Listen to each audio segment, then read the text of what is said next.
بسم الله الرحمن الرحيم وعن أنس بن مالك رضي الله عنه عن النبي صلى الله عليه وسلم قال Nabi bersabda Ala ukhbirukum birijalikum fil jannah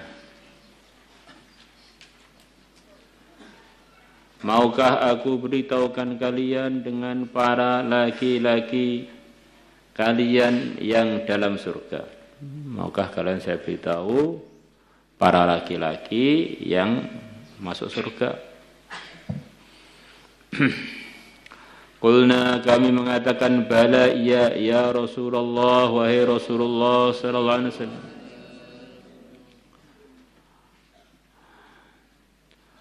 Qal, Nabi bersabda, an-nabiyyu nabi fil jannati, di surga. Semua nabi di surga. Wasiddiqu, dan orang yang mantap mancep imannya, fil jannati, di surga. Warrajulu, dan laki-laki yazuru akhahu fi nahiyatil misr, yang dia mengziarahi saudaranya di pojok kota. La yazuruhu illa lillah, dia tidak mengziarahinya kecuali karena Allah, hanya semata-mata cari ridha Allah, bukan untuk bisnis, untuk apa. Ziarahnya hanya semata-mata karena agama. Fil jannati, laki-laki tersebut di surga. Saudara kita ini terbagi dua. Ada saudara yang masih hidup, saudara orang iman itu. Maka hadis ini mentarghib kita, menyemangati kita untuk mengziarahi saudara-saudara muslim kita murni karena agama. Kemudian yang kedua, saudara kita yang telah wafat. Kita sholatkan jenazah, kita kalau lewat di kuburnya, kita mendoakan salam untuk mereka, mendoakan biar mereka disayangi dan diselamatkan oleh Allah, diberi kebaikan, keberkahan oleh Allah. Nah sekarang kalau kita mengziarahi kubur saudara kita itu, bagian dari yang dapatkan ini apa tidak? Tentu saudara kita juga. Yang mana fatwanya para ulama, mengziarahi kubur itu adalah bagian dari sunnah, bagian dari amalan yang dapat pahala. Maka harapannya orang yang ziarah saudara muslimnya yang masih hidup atau yang telah wafat di kuburnya, itu pun masuk di dalam janji Nabi ini.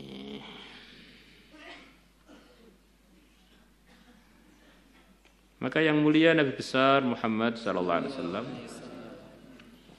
setiap sore kalau beliau di Madinah, selepas salat asar, beliau mengajak sahabat yang ada untuk ziarah teman-temannya yang telah wafat di Baqi.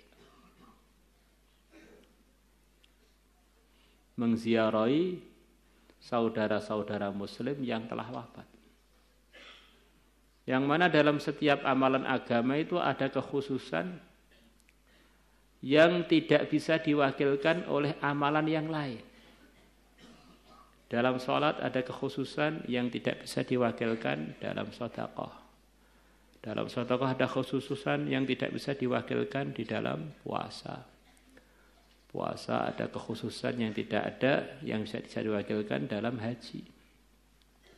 Begitu juga ziarah kubur itu ada kekhususan yang di Masjid Nabawi pun tidak bisa didapatkan. Maka beliau ngajak orang-orang dari masjid itu, para sahabat, untuk keluar dari masjid ke Baqi, berapa ratus meter dari Masjid Nabawi, untuk ziarah kubur setiap lepas asar. La ilaha illallah. Zuru al-qubura fa innaha tudzakirukumul akhirah au kama jaa fil hadis. Ziarahlah kalian ke kuburan, sesungguhnya ziarah kubur mengingatkan kalian pada akhirat. Ala ukhbirukum binisaikum fil jannah. Maukah kalian tak beritahu dengan para wanita-wanita kalian yang ada di surga? Siapa wanita yang di surga itu siapa aja? Qulna, kami mengatakan bala iya ya Rasulullah sallallahu alaihi wasallam. Kullu wadudin, setiap wanita yang romantis pada suaminya. Jadi kalau orang itu punya suami, di antara sikap yang perlu dia usahakan adalah romantis. Wadud romantis. Romantis itu gitu. Perhatian, senyum, siap melayani setiap saat. Gitu. Usaha begitu itu walaupun kenyataannya nggak bisa setiap saat sih, tapi itu wadud. Ya.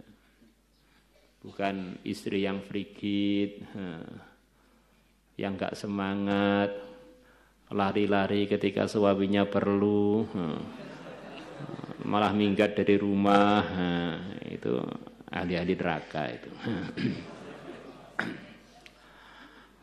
Walut yang dia banyak anaknya. Biasanya begitu itu. Kalau romantis nanti akhirnya jadi banyak anaknya.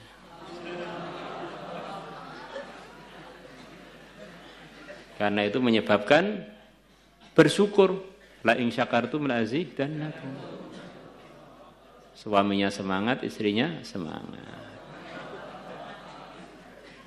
Dan setiap harganya anak satu yang beriman adalah jadi raja besar di surga, kerajaannya paling kecil 10 kali lipat dunia. Kullu wadudin walud. Maka orang-orang yang biasanya lambat punya anak atau enggak punya anak, biasanya memang bentuknya itu bentuk yang dingin seperti freezer itu. Ini bentuk-bentuk begitu itu akhirnya ya nampak kurang bersyukur, hormonnya kesuburan jadi terganggu, akhirnya jadi mandul. Akhirnya hidup sekali. Kalau ada kekurangan tentu saja, kalau disengaja akhirnya jadi nggak ada yang meneruskan perjuangannya, jadi seperti apa ya? Ya nggak ada terusannya itu kan jadi nggak enak kan ya. Jadi hidupnya pernah hidup terus nggak ada keturunan yang meneruskan. Idza ughdibat, kalau dia dimarahkan. Ini sikapnya wanita. Memang ini target untuk wanita, target untuk laki-laki beda lagi. Zahirnya itu walaupun dia nggak salah, au usia ilaiha, atau dibuat buruk kepadanya, au ughdiba zaujuha, atau suaminya dimarahkan dengan sebab dia, suaminya marah dengan sebab dia. Qalat, maka wanita ahli surga tadi mengatakan, hadihi yadi fi yadik. Ini tanganku di dalam tanganmu. Maksudnya saya terserah pada Tuhan pokoknya. Sudah diri saya tak serahkan, mau diapain juga siap aja. Ini laki-laki kalau digitukan, wah akhirnya sayang, uangnya semuanya diberikan pada istrinya. La aqtahilu bi ghumdin, aku tidak akan bercelak dengan tidur. Saya pokoknya enggak mau tidur hatta tardho, sehingga Tuhan ridho padaku. Ini wanita salehah begitu itu. Ini nanti suaminya kegeeran Pak, jadi wah gede hati. Oh, kamu belum tahu rahasianya laki-laki. Laki-laki kamu khidmati, Masya Allah. Semua hartanya diberikan pada kamu. Beneran, kalau punya loh. Kan ada juga laki-laki yang punyanya gombal tok sih. Ini sekedar masukan bahwa wanita itu tambah baik akhlaknya pada suami, itu malah yang terjadi nanti ridhonya Allah, tentu saja itu yang paling gede. Yang kedua, suaminya pun jadi takluk pada dia. Beneran itu. Rawahu Tabarani wa isnadu jayyid insyaallah wa lahu syawahid, dan hadis tersebut banyak penguatnya. Wa kharaja Tabarani bi isnadi an Ibnu Abbas radhiyallahu anhuma anna an-nabiyya, bahwasanya Nabi sallallahu alaihi wasallam, ja'at umra'atun, telah datang kepada beliau seorang wanita. Wa qalat, maka wanita tadi mengatakan, ini sesungguhnya saya Rasulun nisa ilaika, adalah utusannya para wanita kepada Tuhan. Ilaika, kepada Tuhan. Wa ma minhunna imra'atun 'alimat aw lam ta'lam, dan tidak ada di kalangan wanita seorang wanita pun yang tahu kedatanganku ini atau enggak tahu, illa wa hiya tahwa makhraji ilaika, kecuali dia mesti pengen keluarku menuju sowan kepada jenengan. Saya ini utusannya para wanita kepada Tuhan. Semuanya yang tahu atau enggak tahu mesti seneng saya sowan pada panjenengan ini untuk perihal yang jadi keprihatinannya wanita-wanita solihah Madinah. Ini keprihatinannya wanita-wanita Madinah waktu itu. Apa ini? Coba, para santri putih sudah pernah prihatin begini ini begitu. Nah, yang diprihatinkan bukan urusan harta, urusan surga, urusan pahala, bukan urusan bedak harganya berapa, bukan. Allah Rabbur Rijali wan Nisa'i wa ilahuhun. Allah adalah Tuhannya para laki-laki dan wanita. Wa ilahun, dan juga Tuhan mereka. Atau Rabb yang menciptakan para laki-laki dan wanita dan Tuhan mereka. Wa anta, dan sedangkan kau Rasulullah adalah utusannya Allah. Ilar rijali, kepada para laki-laki, wan nisa'i, dan kepada para wanita. Kataballahul jihad 'alal rijal, Allah telah mewajibkan jihad, perjuangan atas para laki-laki. Fa in asabu asrau, kalau mereka asabu, mereka mendapatkan kemenangan, asrau, maka mereka menjadi orang-orang yang banyak hartanya. Wa in istushhidu, dan kalau mereka syahid dalam perjuangan, kanu, adalahnya mereka ahya'an, adalah orang-orang yang hidup inda rabbihim, di sisi Tuhan mereka, yurzakuna, mereka dijamin rezekinya oleh Tuhannya. Fama ya'dad dzalika min a'malihi min at-tha'ah, maka apakah yang bisa menyamai itu dari amalan-amalannya para laki-laki, min at-tha'ati, berupa ketaatan. Itu laki-laki jihad, Masya Allah, kalau menang dapat harta, kalau kalah syahid, dijamin rezekinya oleh Allah. Yang saya tanyakan, amalan laki-laki ketaatan tadi yang bisa menyamai itu apa untuk kami kerjakan para wanita? Kami pengen punya pahala yang begitu besar seperti pahalanya laki-laki yang sedang berjuang fisabilillah. Yang mana kalah juga untung, menang juga untung. Ternyata jihadnya wanita ini berbeda. Nabi bersabda, ta'atu azwajihinna, mentaati suami-suaminya para wanita. Wal ma'rifatu bihuquqihim, dan mengakui hak-haknya para suami. Itulah amalan yang membandingi jihadnya para laki-laki.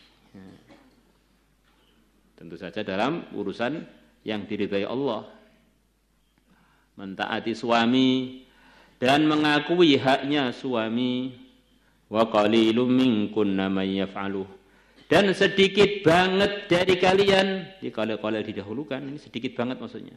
Dan sedikit banget dari kalian para wanita yang mengerjakan hal tersebut.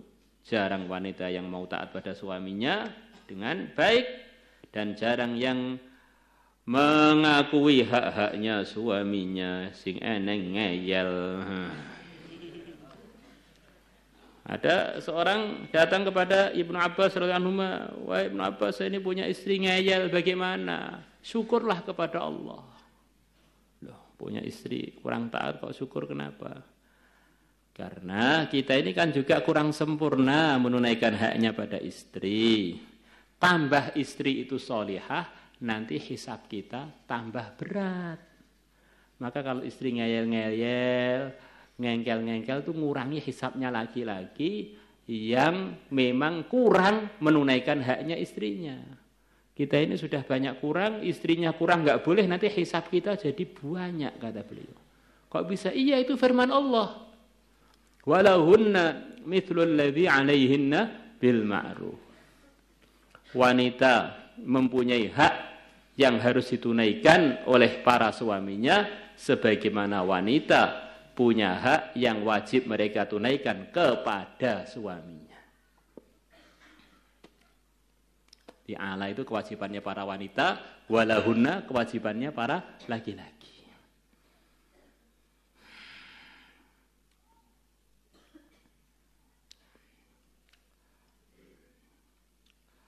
Zakarahu fi hadits. Imam Tabarani telah meriwayatkan di dalam sebuah hadis warahu Bazzar mukhtasara qala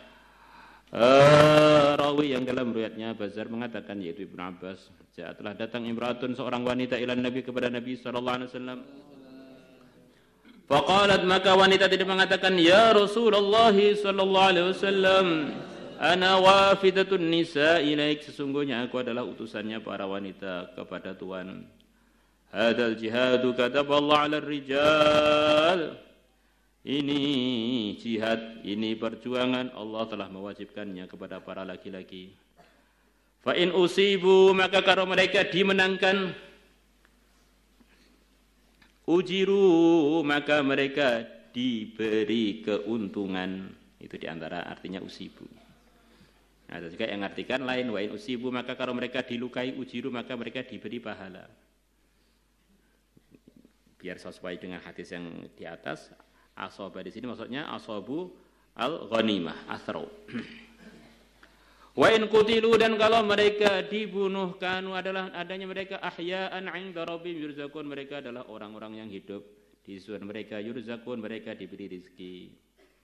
Yurzaqun biar artinya lebih sesuai dengan bahasa kita. Yurzaqun dijamin rezekinya oleh Allah. Wa nahnu, dan kami, ma'syaran nisa, aku memaksudkan para wanita. Naqumu alaihim, kami ngurusi alaihim para laki-laki. Laki-laki jihad lagi itu, tapi kami ini yang ngurusi mereka kan. Fama lana min dzalik, maka apa yang akan kita dapatkan min dzalika, dari ngurusi para laki-laki itu. Diurusi rumahnya, diurusi dirinya, diurusi laki-laki itu banyak diurus wanita lah. Qala rawi mengatakan, faqala, maka bersabda Rasulullah sallallahu alaihi wasallam, ablighi, sampaikan olehmu, man laqiti, kepada orang yang kamu temui minan nisa, dari kalangan wanita, sampaikan, anna ta'ata zauji, bahwasanya mentaati suami, wa'tirafan bihaqqihi, dan mengakui haknya suami, ya'didu dzalika, membandingi itu perjuangannya para laki-laki fi sabilillah, wa qalilun minkunna man yaf'aluhu, dan sedikit banget dari kalian para wanita yang mengerjakannya. Wa an Husain bin Ihsan anna amatan lahu, bahwasanya bibi beliau telah datang an-nabiyya kepada Nabi sallallahu alaihi wasallam, faqala laha, maka Nabi bersabda kepada bibinya Husain, azatu zaujin anti, apakah kamu wanita yang punya suami? Qalat, maka bibi itu mengatakan, na'am nggih. Qal, Nabi bersabda, fa aina anti minhu, maka di mana posisimu minhu, dari suamimu, bagaimana sikap kamu kepada suamimu? Qalat, bibinya mengatakan, ma'aluhu, aku tidak pernah mengurangi haknya suami. Ma'aluhu, aku tidak pernah mengurangi haknya suami. Illa ma'ajasu anhu, kecuali hak yang aku tidak mampu menunaikannya. Qala, Nabi bersabda, fa kaifa anti lahu, maka bagaimana sikapmu kepada suamimu? Fa innahu, maka sungguhnya suamimu, jannatuki wa naruki, adalah surgamu dan nerakamu. Kalau kamu rawat hak-haknya, tunaikan, yang perlu tunaikan, maka kamu adalah ngerawat surgamu. Kalau kamu biarkan, maka kamu enggak ngerawat surgamu, malah masuk neraka. Maksudnya gitu itu. Fakaifa antilahu, maka bagaimana sikap kamu kepadanya, itu untung atau ruginya kembali kepada kamu. Sesungguhnya suamimu adalah surgamu dan nerakamu. Rawa Ahmad wa Nasai bi sanadin sahih wal Hakim wa qala sahihul isnad. Qauluha perkataannya rawi sahabiyah ma'aluhu matil hamzah wa ma'nahu ma uqassiru. Aku tidak pernah mengurangi fi syai'in min haqqihi, dalam sesuatu pun dari haknya suami, illa fi ma'ajazu anhu, kecuali dalam hak yang aku tidak mampu menunaikannya. Wa an Musawid al-Humairi an ummi Salamah radhiyallahu qalat qala Rasulullah sallallahu alaihi wasallam ayyuma imra'atin matat wa zawjuha radin. Mana saja wanita yang mati sementara suaminya ridha anha kepadanya, dakhalatul jannah, maka wanita itu masuk surga. Masya Allah, enak kan jadi wanita itu, sudah meridhokan suami, sudah masuk surga. Nah, kebaliannya bisa ngerusak surganya. Mati dalam kondisi suaminya enggak ridha, ya surganya rusak, masuk neraka kalau enggak dimaafkan oleh Allah.